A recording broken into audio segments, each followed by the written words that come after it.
and external partners in our various WIL models. And with that context in mind, I'd like to introduce our three panelists for this session. I have Dr. Ashley Sterling from the University of Toronto in Canada,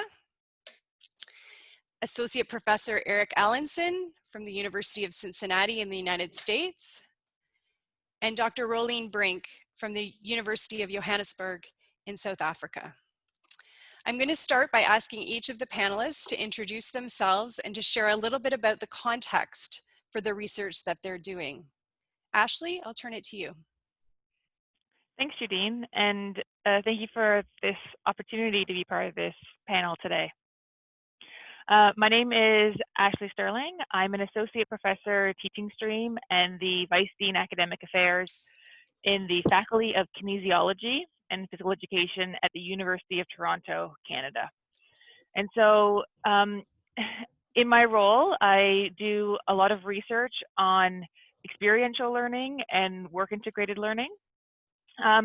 And with a specific focus on the experiences of students in the field of kinesiology. So in our faculty, experience is no longer the exception, it's the expectation. And almost our entire curriculum revolves around student experience in its myriad of forms. So when thinking specifically about work-integrated learning, some of the experiences that we offer for our students include community-engaged learning courses. We have global research internships. And what I'm going to be focusing on today is our field placements and clinical placements.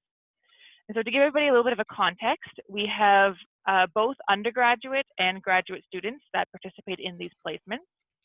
At the undergraduate level, we have a couple hundred students that go out each year on unpaid field placements. So they generally are paired with a mentor in a local organization.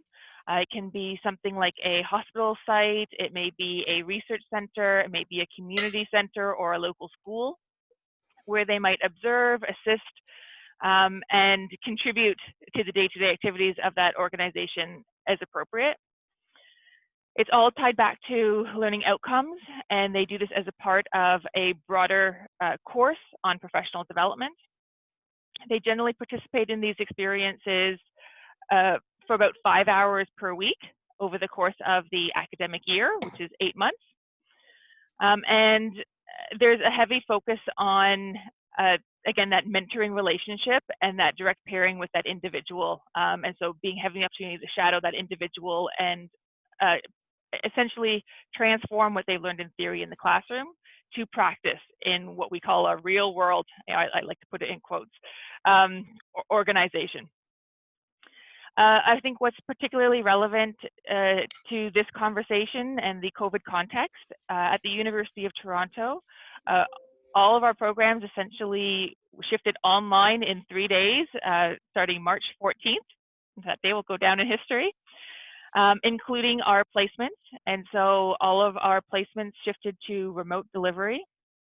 We are actively preparing right now for the launch of September, where we will be proceeding with all of our academic programs fully online, with the exception of some very small courses, including our placements. So our placements will be proceeding with fully online remotely, with the option for them to resume in person pending the lifting of public health restrictions.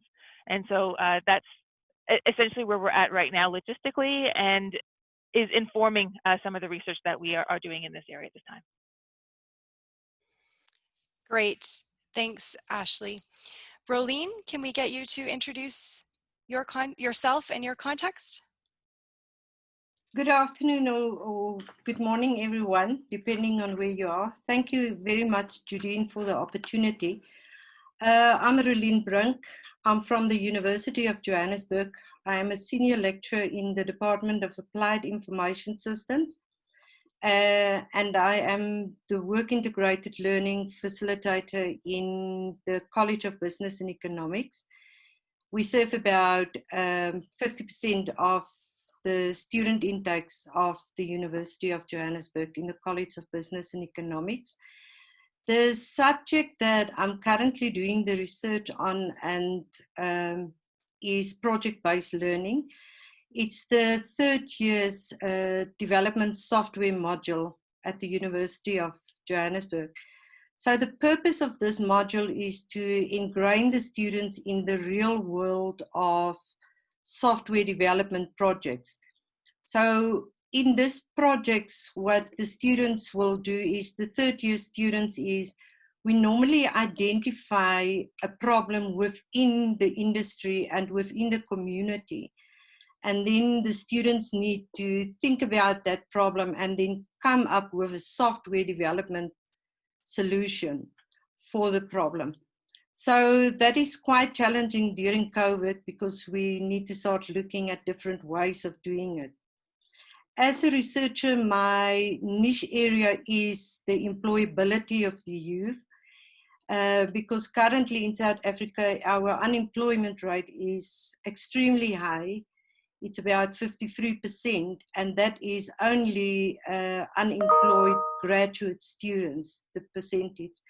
So currently my research is based on the employability, how to employ and to get the students to think differently about employment. So we also, and I'm happy to see that Joyce is here because we're working on a program to get the students more thinking of entrepreneurial thinking in South Africa, instead of just being employed by an employer, to become entrepreneurs in South Africa. Because we are a developing country and we need to think a little bit different than the rest of the world maybe. So yeah, we have our challenges, and currently, so my research that I'm currently focusing on is the third year students and how to see how we can do project-based learning differently to get the stakeholders and all the role players together on remote learning. Because now you don't have the face-to-face anymore with your stakeholder. You're not allowed to have that face-to-face discussion and maybe visit the organization and look at the environment and see what are the specific needs. Everything is now taking place remotely. So that is from my side. Thank you so much, Judy. Wonderful. Thank you, Rolene. Eric? Hi, everyone. Judine, thank you very much for the opportunity. So my name is Eric Allenson. I'm the Director of Computing and Information Technology Co-op Programs at the University of Cincinnati. I am also an associate professor here and study professional practice and professional development education for students. Some context, our team does over 3,000 placements on an annual basis. The division that I am a part of, the Division of Experience-Based Learning and Career Education, facilitates about 12,000 annually. So we are a big entity here at the University of Cincinnati. Co-op is clearly our bread and butter, and we've had to pivot pretty substantially because of the fact that COVID-19 has occurred, and it has drastically shaped and kind of reframed the way in which we look at WIL practices across the university and across the region here in the Midwest. We have been fortunate, unlike some of my other research colleagues, in the sense that we have been able to continue to engage in face-to-face placement experiences here. We've also supplemented that with virtual work and virtual placements, some project-based learning experiences as well. And then we've also had to, what I call re-envision pretty drastically the way in which we deliver our experiential education programs. In terms of research context, I have several areas, but I'll hit on a couple here. The first of which is centered around digital upskilling. So obviously within the IT and the computing context that I work within, I'm very curious to know, how does intentionally integrated digital upskilling experiences, how can that facilitate student professional development and make them better prepared for careers in the future? So one of the things we're experimenting with at UC right now, and I'll admit this was probably something that was about 12 months away, and then COVID forced us to do it in about 5 to 6 days. So so we're still working our way through it. But one of the things I'm interested in is, how can the facilitation of digital upskilling experiences, right? So providing students with an opportunity to gain a stronger understanding of things like software application development, cybersecurity, network infrastructure support, these sorts of things that in many cases can be conducted virtually and relatively seamlessly. And I think the other unique thing about this is it provides the opportunity for students, in many cases, to earn industry recognized credentials upon completion of these trainings. So if we facilitate digital upskilling opportunities for students, and use that as kind of a mechanism to supplement their traditional 4 to 5 year curriculum, in what ways can those students be perhaps better prepared, or at least equally prepared as somebody that is receiving just a traditional 4-year degree within a computing discipline? Another area of interest for me right now is the idea of apprenticeships. And apprenticeships is not a new concept, but it's kind of a re-emerging concept within the United States. And so our division was fortunate enough to receive a grant this past year from the US Department of Labor that, with the intention of facilitating apprenticeship opportunities to both matriculated and also non-matriculated students. So one of the things that interests me from a research standpoint is, in what ways can we provide new pathways into higher education, for instance, especially for those individuals that are considered non-matriculated and perhaps haven't thought about the 4 or 5 year degree, but rather could do you know, a 6-week or 12-week upskilling or related technical instruction experience, receive some degree of on-the-job training, and then also when passing that, have the opportunity to engage in full-time placement. So so we're looking at apprenticeships as kind of a new pathway to attract a different population of students that we haven't focused on traditionally. And in what ways can that enrich our campus community and help us serve a broader number of people across the greater Cincinnati region? And then Judine, I'll just mention one more thing as well from a research standpoint. Personally, I've always been interested in service learning and action research. And so one of the things that I have been working on for some time is the integration of service learning or service learning projects within the context of computing and informatics. And in what ways does service learning potentially serve as a primer or a preparation mechanism for students that would engage in a placement in the future? So so yeah, something I'm scratching the surface on, but very interested in and hope to continue pursuing in the future. Wonderful. Thank you. So I think that gets us warmed up, and now we would like to hear more. So I'm wondering, Ashley, if you can tell us about the research that you're doing specific to COVID-19 and work integrated learning. Maybe you can tell us about the research area you were interested in exploring, the research questions, why you were interested in that, and then how you've approached the research. Okay, let's see if I can remember all of that. So in thinking about this question, it's actually very interesting, because if you talk about the areas of research, I actually think that while in many ways it feels like the world has been turned upside down, And you would think that this is when we have these brand new questions coming out. I actually think that this context has just accentuated the importance of some of the questions and the areas of research that we have already been asking. And so when I think about the research that we're doing in work-integrated learning, it really ties back to broader trends in higher education. And for me, this falls into four main areas that myself and my research team generally look at. One is generally looking at the quality of education. So what makes for a quality learning experience?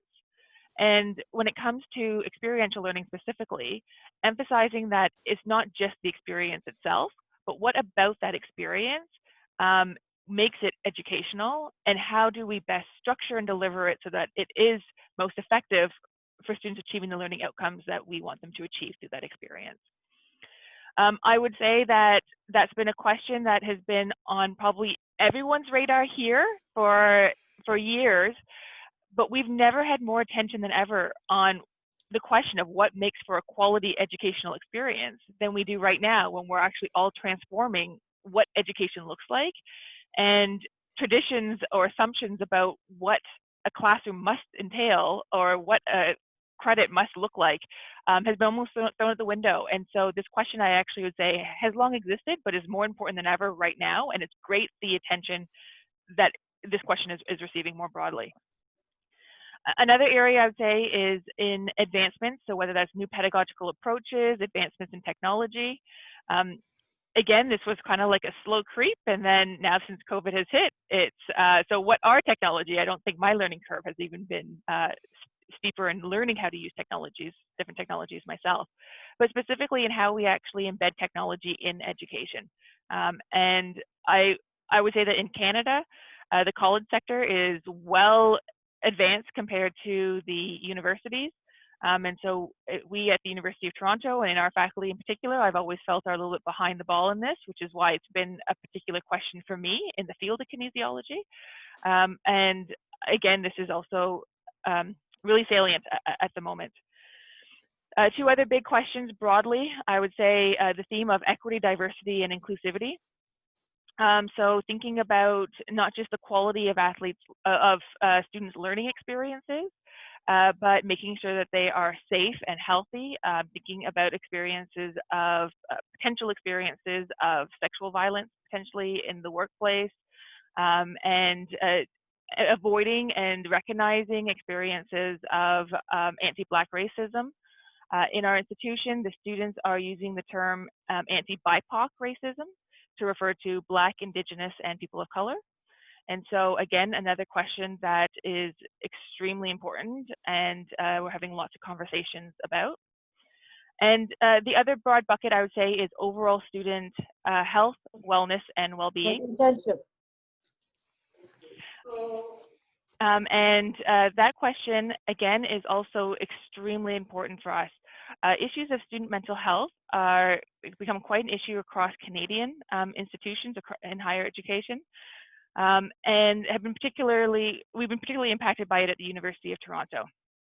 The competitive nature of just post-secondary education that applies directly to students' competitive nature when it comes to getting placements, applying for jobs, thinking about their career opportunities, and really recognizing that this is an urgent crisis that these students are facing right now, and need to be thinking about their overall, I guess, well-being in this environment. And so this leads directly into the research that we're doing right now within the COVID context. So one of the projects that our team is working on is the research question specifically, how do we most effectively support student well-being when working and learning remotely? We know that this has been a really important question, and the challenges of mental health have been only augmented by the fact that students are now isolated and at home alone. And so how do we actually foster connection between students, build that sense of community with the organizations that they might be working with? But what are the other considerations that we need to be thinking about to prioritize their mental health when engaging in work integrated learning experiences? So some of the ways that we plan to do this, is we're going to be employing a qualitative methodology. We plan to do 8 to 10 interviews with students, with the placement mentors, and with the placement coordinators. So we want to triangulate the data and get the perspectives of each of those representatives. The plan will be to do the interviews. We will transcribe everything and we will analyze them using thematic analysis. And we'll employ some member checking. So hopefully go back to the various participants to confirm the findings as the themes start to emerge. We're currently just in the stage of ethics. It's a long wait list, so we have our protocol written up and we're just waiting for REB approval and are hoping to be in a position that we can begin the interviews remotely starting in September. And I will just come back to your last question about why this is important. There's, I think, some potential theoretical contributions from this. It's thinking about quality, not just the learning quality, but thinking about the overall holistic experience of that student, I think, as a potential theoretical contribution. But importantly, we're hoping to use this to inform some applied recommendations for our own programming, and we'll be happy to share anything that we learn with others. That's wonderful. Thanks so much, Ashley. It's great to hear about the work that you're doing, and I couldn't agree more that while these have always been important areas for us to consider, the heightened urgency is certainly clear to us all. Rolene, do you want to tell us a little bit about the research that you're exploring? Yes, thank you, Judine. The research COVID definitely push us to try to start thinking differently how we're doing things, not only in our developing country, but all over the world. So with this with the software development, we need to start thinking of, when COVID started, it actually forced us to start thinking of how can we get the stakeholders and all participants in the project connected remotely. So for us, it was to get the stakeholders together. So it is also very important, if I can just give you a little bit of background of South Africa, and that's why this research is so important, is our students, some of them are really in very rural areas. So the challenges that they experience are really serious for a subject like software development, where they need to develop their project. Because the challenges that they experience is that South Africa is a third world country, and we don't have the infrastructure, the IT infrastructure, that a first world country, for example, will have. So this research is specifically to look at how the students experience. So the questions that I thinking for this research is, how do the students experience the new way of learning and the new way of working with stakeholders and partners, and also how the students experience to work within groups. Because it is important to remember that software development is that I will identify the 12 projects. I'm working with about 100 students. So for this 100 students, I have like 12 projects that I will identify. And then those students need to work together as a group. So some of the students will be a business analyst, some of them will be programmers. So each of them have different roles to fulfill. So at the end of the day, they need to communicate with those students, and they need to sit and brainstorm together on how to solve the problem for the organization. And this year, all the projects are mostly in the agriculture field. So they also need to get to the community, but currently they can't get into the community. So that's also a challenge for them. So we need to, so what we did is, my colleague and I, who's doing the research together, is we decided that we need to look at different technologies that we can use for remote learning for the students. But now we identified the different remote learning tools for the students. But it's not necessary to say that those tools are going to work for each and every student, because the challenges that we start with the problem is that not all of the students do have the resources at hand to work with those tools. So not all of them have computers, not all of them has data, not all of them are in an area where the network connectivity is good. So we ask the students, so the study that we're doing is we throw it back to the student so that we can find out from the study what are the challenges that they experience with this new way of working, and then how do the students experience then the challenges to work within a group of 10 students. How do you overcome that barrier of if someone don't have a network connection, or there's no electricity, for example, because in some areas there's no electricity. So how are you going to communicate with your group members? So how do you overcome that? And then what are the challenges for the group? What's the new way of thinking? And how do you communicate with your stakeholders?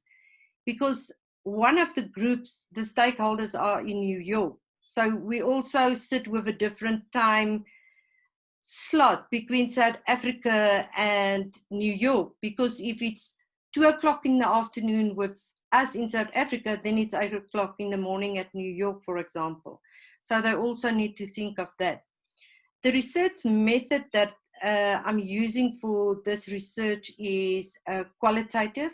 It's a questionnaire, an open-ended questionnaire where we ask the students 9 specific questions to identify what remote learning tools that they identify as groups to work with, what are the technical constraints, and if the university can assist them with the technical constraints. So it's very important to determine so that the university can support the students in order to complete the qualification, because it's a final year subject and they need to pass the subject in order to carry on either to the next qualification or to go to industry and to start working. So yes, it is then very important, not only just for the student, this research, but also for the university to see where they can support the students more. Because yes, the university did supply the students with 30 gig of data. And from the 30 gig of data that the university provides the students with, 10 gig is only during daytime, and then the other data is during nighttime. So yeah, and then the students receive the data, but then they're in an area, in a very rural area where there's not Wi-Fi or connectivity, internet connectivity. So they can't connect in any way. So they sit with the data. So that's what we currently busy. I'm in the half of, I already sent out the questionnaire to the students, but only 25% of the students already respond. So the students are now, we are now on level 3 of lockdown. So 33% of our students are allowed back on campus. So these students are now allowed back on campus, my students specifically. They are students from the 33%. So now I will see if there's a difference between what they experience in the first semester and what they're going to experience now in the second half of the year. Right. So we will compare that at the end of the year. Thanks, Jodine. Wonderful. Thank you so much, Rolene. It really, I'm noticing Judy Kay's comment that it really is interesting to hear about the diverse contexts that we're all trying to do this work. So thank you for that explanation of the research, and I look forward to reading and hearing more about it. Eric, maybe you can give us a description of the research that you're undertaking. Sure, yeah. So one of the first areas of research that I alluded to with my previous comments is this notion of digital upskilling, and in what ways can digital upskilling experiences for students facilitate student professional development and make them a little bit more attractive potentially for future employment, whether that is traditional co-op or even full-time placement. One thing I neglected to mention, and I wanted to point this out, was so we experienced about a 40% reduction in student hiring just this summer semester alone as a result of COVID. So within our program, we had close to 1,000 students in terms of size, close to 1,000 students that didn't have traditional placement experiences because of the pandemic. And we had companies that were rescinding offers and making things very difficult, or just going on hiring freezes in general. So we had to move really quickly to some type of alternative. And one of those viable alternatives for us was engaging in upskilling experiences. So what we've done is we've actually partnered with Microsoft, IBM, LinkedIn, to name a few, as well as a third-party cybersecurity apprenticeship provider. And we've created pathways for students to, rather than engage in traditional co-op placement, engage in some type of upskilling experience with the end result leading to an industry-recognized credential. So what we're hoping to see, and what my research will be doing in the future, is will the earning of IRCs by students make them more prepared for future employment experiences? And will going through the experience of digital upskilling in some way contribute to their professional development journey? We've actually received a lot of qualitative feedback thus far. We did a midterm assessment that was both a qualitative and quantitative assessment.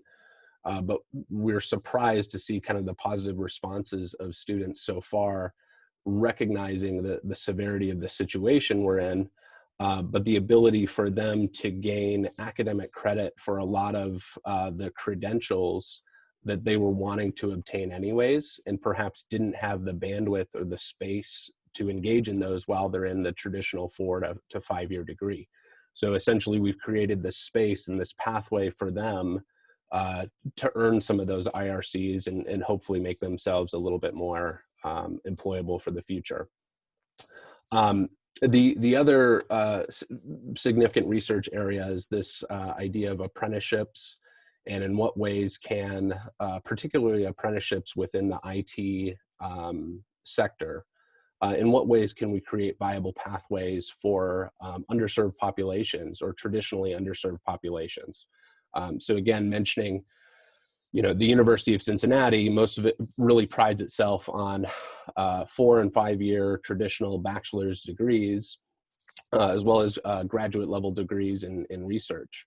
The concept of apprenticeships creates an avenue into the university for a lot of students that may not have traditionally thought of higher education as an option in their lives, just due to financial circumstances or time commitment or other things.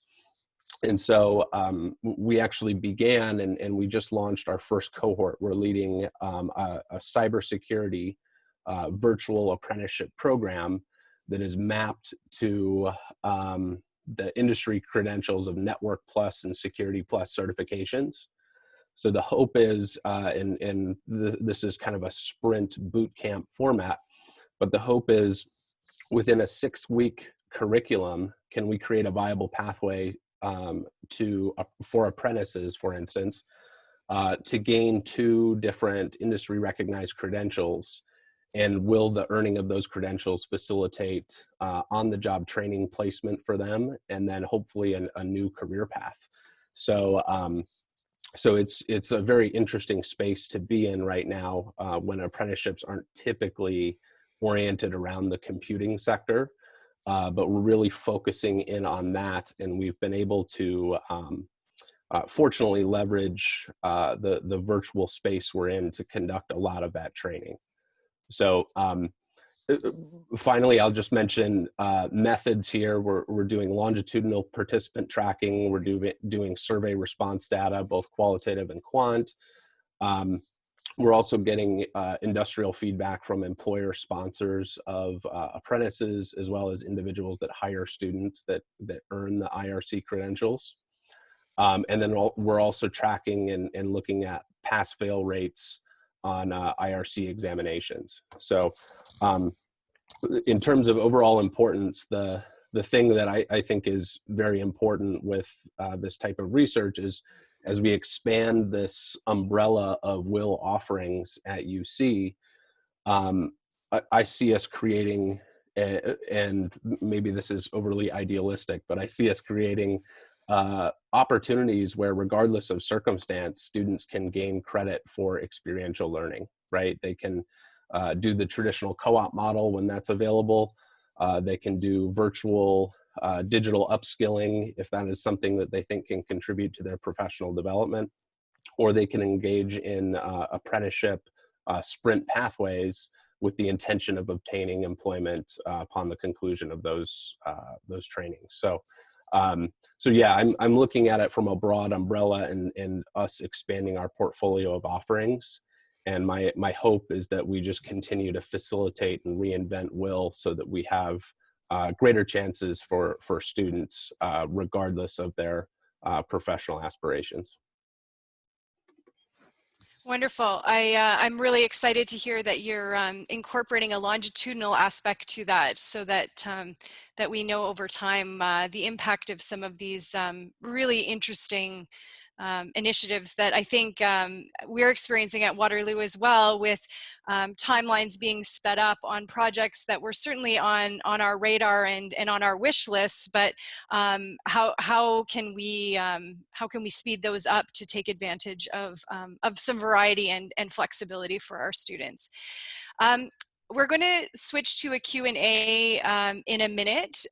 So if you have, I see there's a couple of questions in for our panelists, but if you want to add in questions, I'm going to take just a minute or two and give you a brief overview of research that my team is involved with related to COVID-19 and work integrated learning. The University of Waterloo, if you're not familiar with it, is about an hour southwest of Toronto in Ontario, Canada. It's a fairly large research intensive university, and a unique characteristic is that it was founded on the principle of with the cooperative education model, of course, started at Cincinnati as its foundation for our university in Waterloo. We have about 70% of our students, our undergraduate students, participating in co-op, which is typically an alternation between 4 months of work and 4 months of paid, 4 months of school and 4 months of paid full-time work terms. It ranges across all of our faculties, so students from any of our programs can participate in co-op. And so that's the context for our research. We had about 8,000 students who were employed in full-time work experiences from January until April was the plan. And then when COVID largely hit Canada in March, it meant that more than 5,000 of our students transitioned to working remotely for the organizations that they had been working for face-to-face previously. And so while it was a significant disruption for employers, for our co-op staff, and obviously for our students, it did present a unique window for us to conduct some research to study what that transition was for students. We wanted to look at particularly the work that students had been doing in the face-to-face setting as compared to the work that they were then given when they were working in remote, to see what differences might emerge there. And we wanted to look at what factors seem to affect students' successful transition to remote work. Because of the size of our program, we were very fortunate. We put together a survey, and to your point, Ashley, about the research ethics, we were in a situation where our research ethics board was fast tracking any COVID-related research. So we had ethics approval within 1 week, which was unheard of. And so we were able to capitalize on that and to get a survey out to students. Within 48 hours, we had more than 1,000 responses from students to our survey, and we had more than 200 of them offer to participate in a follow-up interview. So we ended up conducting 50 one-on-one interviews to dig a little bit more deeply into some of the aspects that we explored in the survey. I'll give you just a little, we have a little bit of preliminary findings to share, but it will be part of an article published in the International Journal of Work Integrated Learning special issue, which will be coming out in September. I know Ashley, your team, and Eric, your team has a publication coming there, and I know Rolene that you're planning for an IJ-WIL article in the not so distant future. So one of the interesting findings to us is we asked students to report on what they felt they were contributing before in the workplace, before when they were face-to-face versus after, what they felt they were learning and how they felt they were supported. And we did see lower reports on all 3 areas in the remote work setting as compared to the first half of their work term in the face-to-face setting. We dug into that a little bit more deeply in the interviews and found that one of the things that students were missing with respect to support was more the informal connections with colleagues and with supervisors. So they were reporting the same amount of time roughly spent in the pre versus the post situation, but they those were largely the formal meetings or the regular scheduled meetings, and what they were missing was, you know, a colleague stopping by to check in and see how they were doing, or having lunch with their colleagues. So that was an aspect that was of interest to us. The other thing that was interesting was they reported they were given more menial work when they transitioned to remote work. And so we investigated that a little bit further, and one of the things that we've been recommending to employers as a result of this is that in the remote work setting, it may be more important for employers to be explicit about how what the work they're giving students is connected to the work of the team.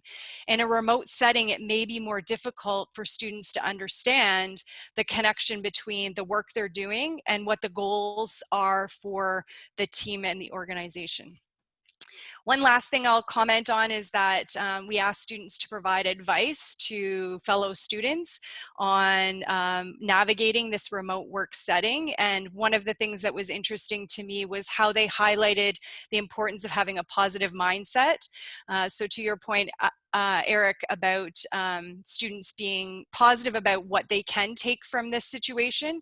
While the work or learning may be lower reported, they felt that they needed to recognize the experience they're gaining in this very, very unique situation, and how that's gonna be something they can learn from for the future.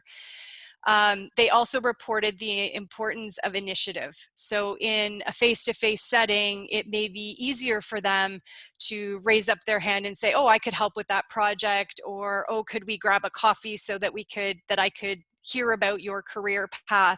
They're going to need to take more initiative to make those kinds of things happen in the remote work setting. So that's a snapshot of the work that we've been doing in the Work Learn Institute at Waterloo. And I now see some questions coming in. So Ty, the question is, he or she is conducting a doctoral research study on international student experiences. I wonder if any of the panelists have suggestions about international experiences in virtual WIL that you would find interesting but that have not been explored yet.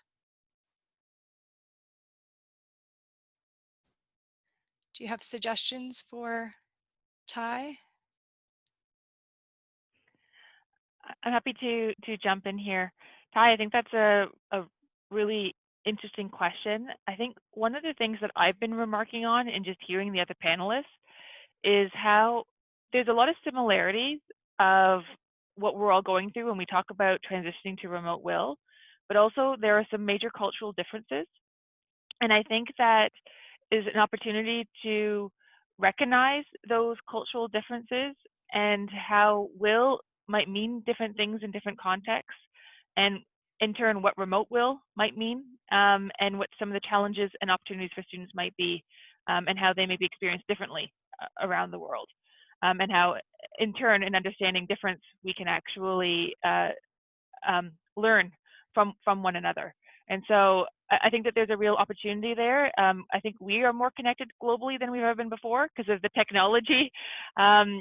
And I think that it'd be a really interesting question to really explore the cultural differences and how we've been affected by COVID differently, but in turn, what that means for work integrated learning for our students. I'll Thanks, take Ashley. a, Yeah, great. Thanks, Eric. yeah, I'll take a comment here as well. So I work with Master of Science and Information Technology students, and I do professional development training for them, as well as the facilitation of some of their placement. And we have a relatively large international student population. One of the things I've noticed just since COVID, and admittedly this is anecdotal, but an opportunity potentially for further study, is the barrier to hiring international students seems to be a little less than it was previously, right? When I think organizations in the United States, there was sometimes a negative stigma associated with international students because of the need for future sponsorship or just concerns around relocation, for instance. And now, because of the fact that so many of our industrial partners have done this pivot to virtual work, I feel like some of the barriers have been broken down a little bit, and I've actually seen a higher placement percentage this year in comparison to last year at this time with international students in the IT space, and specifically within my MSIT program. So I haven't explored that, but I think in terms of looking at a population and the potential for barriers to be broken down or opportunities for hiring, I would be curious to know if companies are more inclined now to hire some of our international student populations. Yeah, that's a really interesting. Rolene, yes. Yes, if I can jump in here, one of my third-year students are working with a company in New York, and they're doing the project-based learning that is part of work integrated learning, because they develop a system for the company in New York that they will implement after the development. They will implement in South Africa to help with the waste of waste food in South Africa. So it's a system that they develop for a company in America, but the system will then also be implemented in South Africa. So it's not, with COVID basically forced us, it's not only just getting students abroad and they need to work for the company physically abroad. They can work on a project-based type of thing and also get the experience. Because they have the Skype meetings every week with the international people, and they showcase the project with for the people. And those people are even involved when they do the final presentations at the end of the year. So it's very important that we need to start thinking differently. Yes, and not yes. just the old way. And looking for those opportunities that maybe seemed more difficult to arrange previously, that are more are easier for us to imagine in our current situation. So I think that really ties well to Colleen's questions about has anyone looked at the cultural and environmental context impact of virtual WIL? I think that we're all starting to explore those things, but to the doctoral student, that there's certainly an opportunity there to explore that further. So I'm cognizant of time, and I know that others may have meetings that are coming up next. So let me wrap up by thanking very much our panelists, Ashley, Eric, and Rolene. It's been incredibly interesting and valuable to hear about the research that you're doing, about the programs that you're involved with, the different types of work integrated learning, and in the different regions of the world. It's an extraordinary time that we're in, and it appears that that's going to be the case for some time. And I think we'll need to continue to be flexible, as Ashley says, to continue to focus on areas that have always been important, but understand what that looks like in the new context, to use the opportunity as to try things out that we have wanted to, but have had other barriers affecting us from doing that. I think we should be optimistic. Our universities and colleges aren't often known for responding quickly to change, and I think what we've seen in the last 6 months indicates that we are able to respond to change. It's been impressive to see, I know from the Canadian context, the changes that have been happening within institutions across the country. I also think it's encouraging to see how quickly the WIL research community has responded, and the research that's already underway. I think it will be very valuable in forming good discussion about the practice of WIL in this new context. And I don't think this is a limited time value for this type of research. Certainly what's written about the future of work suggests that the world of work is going to be more distributed, as we were just talking about with remote workers. And as the prevalence of that increases, it's going to continue to affect and shape the work integrated learning programs that we offer. As is hopefully evident to all who are on the webinar this morning, we are a well-connected and world and a well-connected community. We bring people together, like in conversations like this, and we will continue to use these opportunities to stay connected through these challenging times. I have a few announcements as we wrap up in our final minute here. There will be a survey sent out shortly, including asking for topics, suggestions for future webinars and services WAIS can provide to support the global WIL community. The recording will be available shortly. An expression of interest is still available for those practitioners interested in signing up for the global WIL modules. The deadline for that is August 21st. You can check out the WAIS website, which is WAIS, W-A-C-E, Inc.org, for information about that global WIL module, as well as events memberships. And as the executive chair for the international research community of WAIS, I would like to encourage you to reach out to us for more information about the fantastic community of WIL researchers that are affiliated with WAIS. And I would like to thank the panelists again and everyone for joining us. I hope everyone has a great day. Thank you.